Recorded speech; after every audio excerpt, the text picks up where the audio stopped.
In the arid, windswept plains of southern Peru, a story began to unfold that would capture the world's imagination. The year was 2015, a time when the whispers of discovery started to travel from a secluded cave near the enigmatic Nazca Lions. A local treasure hunter, a man known to the world only as Mario, claimed to have stumbled upon a hidden chamber. Inside this subterranean space, he alleged, were not treasures of gold or pottery, but something far more unusual.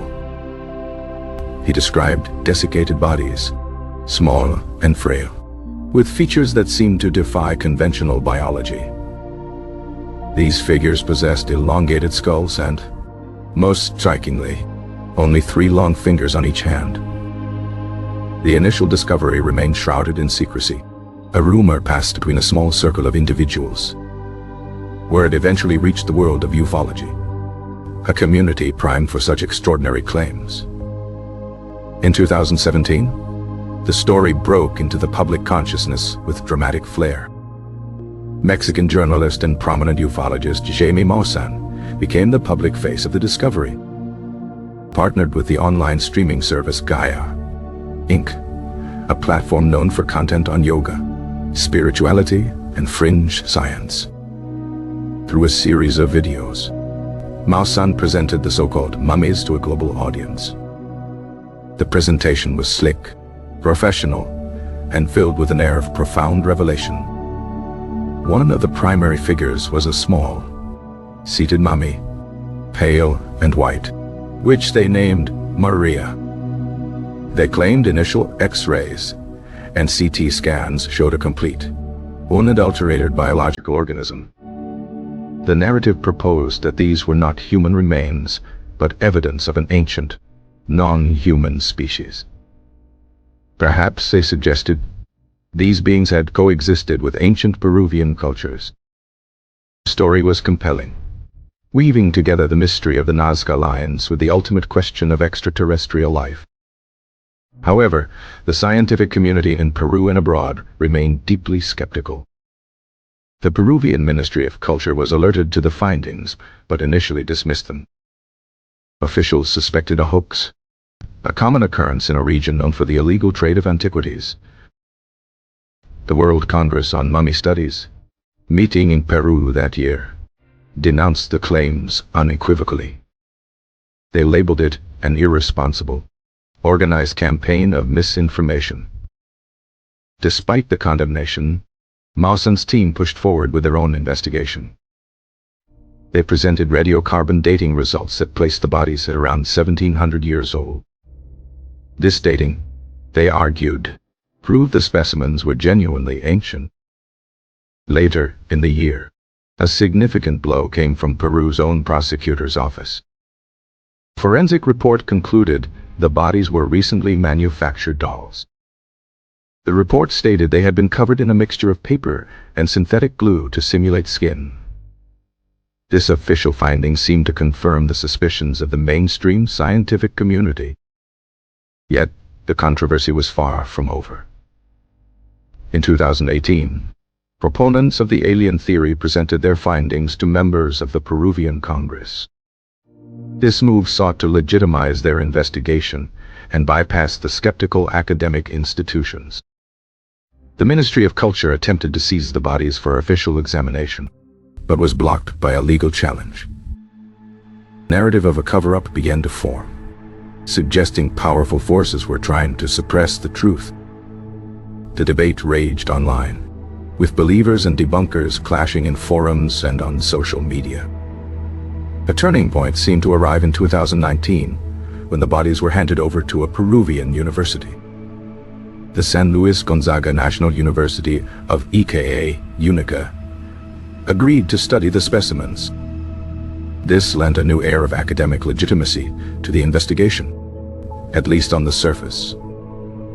Researchers at UNICA began their own analysis, separate from the initial Gaia team. The involvement of a public university complicated the narrative for those who had dismissed it as a simple fraud. Years passed, and the story faded slightly from the international spotlight. Then, in 2021, a paper was published in a little-known journal, the International Journal of Biology and Biomedicine. The paper analyzed a CT scan of one of the smaller, three-fingered bodies. Its conclusion was startlingly ambiguous, describing the object as a construction of very high quality. It identified the head as being made largely from a deteriorated llama brain case. This finding supported the hoax theory. But the high-quality description was seized upon by believers.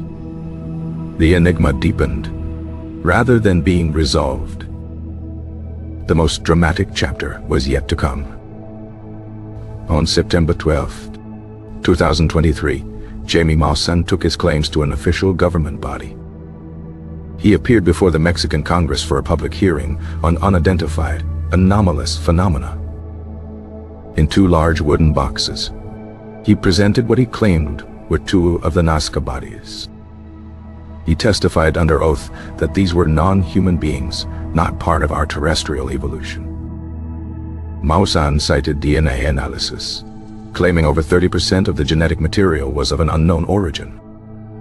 He stated that carbon dating from the National Autonomous University of Mexico, UNAM, proved they were over 1,000 years old.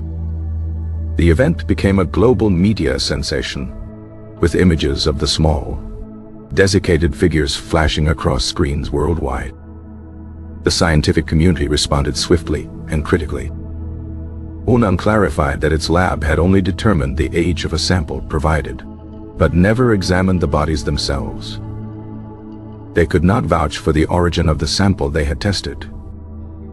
Scientists pointed out that a high percentage of unknown DNA is common in ancient, contaminated samples. It does not, they argued, automatically imply an extraterrestrial origin. The hearing was widely criticized as a political stunt that gave a platform to pseudoscience. Despite the backlash, Maussan held a second presentation at the Mexican Congress in November 2023. He doubled down on his claims, presenting more expert testimony. The final, decisive rebuttal came from the origin country of the artifacts, Peru.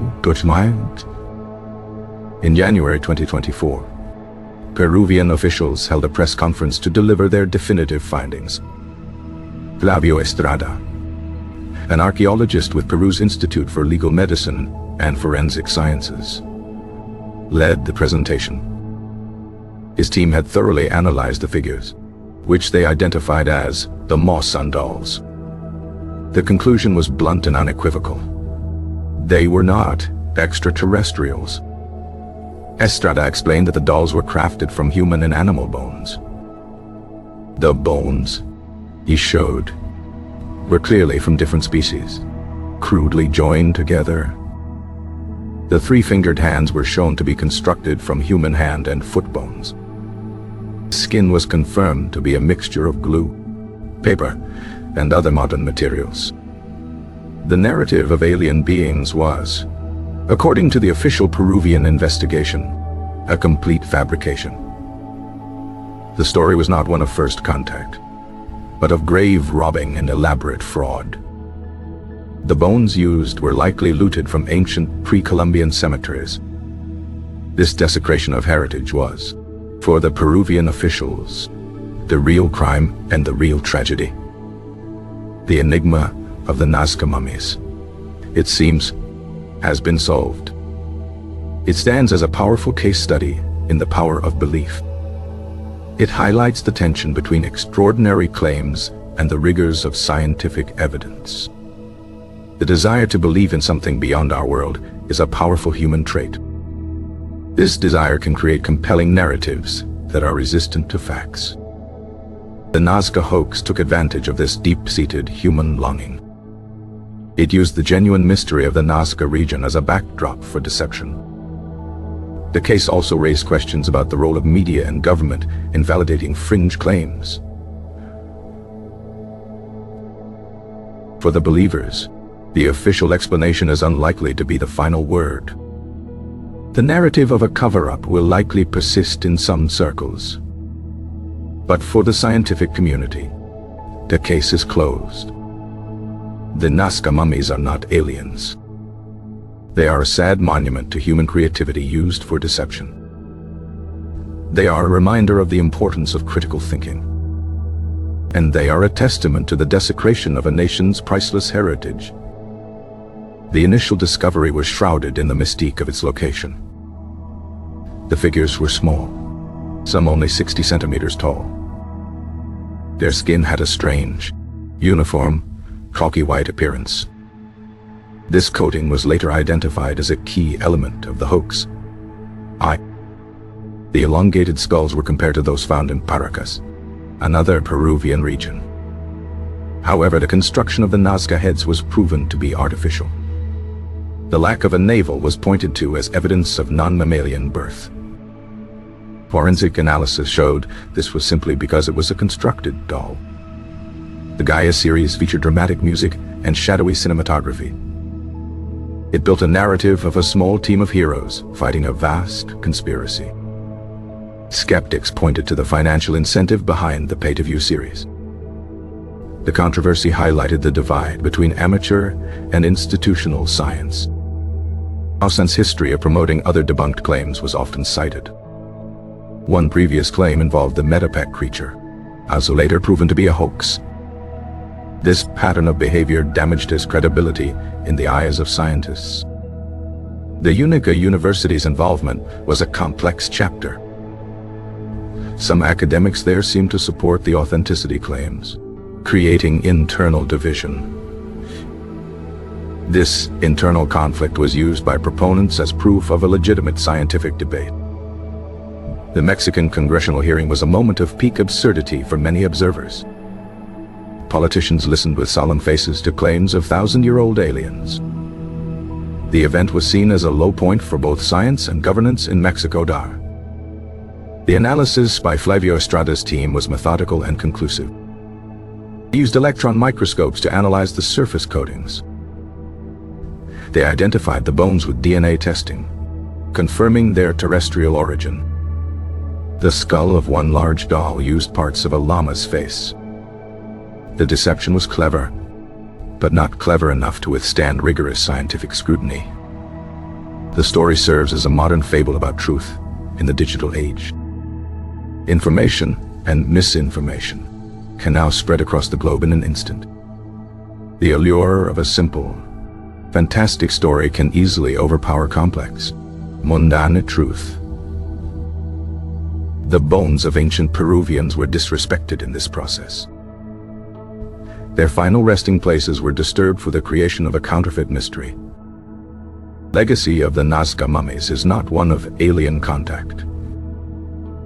It is a legacy of fraud, belief, and the desecration of the dead. The desert keeps its true secrets, which are older and more profound. The initial rumors spread through online forums and fringe websites. Each retelling of the story added new layers of supposed detail. The Gaia presentation included computer-generated reconstructions of the beings. These animations showed the creatures walking and moving, bringing them to life. This visual storytelling was highly effective at convincing viewers. The use of medical imaging lent an air of scientific authority. However, interpretation of these images is a specialized skill. Independent radiologists who reviewed the scans pointed out numerous anomalies. They noted bone structures that could not support movement. The Peruvian government filed a criminal complaint against the traffickers of the artifacts. The case became a matter of national heritage protection. The journey of the dolls from a cave to a congressional hearing is a bizarre one. It shows how far a narrative can travel in the modern media landscape. The dolls themselves were crudely assembled upon close inspection. Metal pins were found holding some of the bones together. This was definitive proof of recent construction. The story is a cautionary tale for the age of information. It underscores the need for verifiable sources and peer review. The real wonders of Nazca, its culture and its jugoliths, need no embellishment. The truth of history while complex, is ultimately more satisfying than any fiction.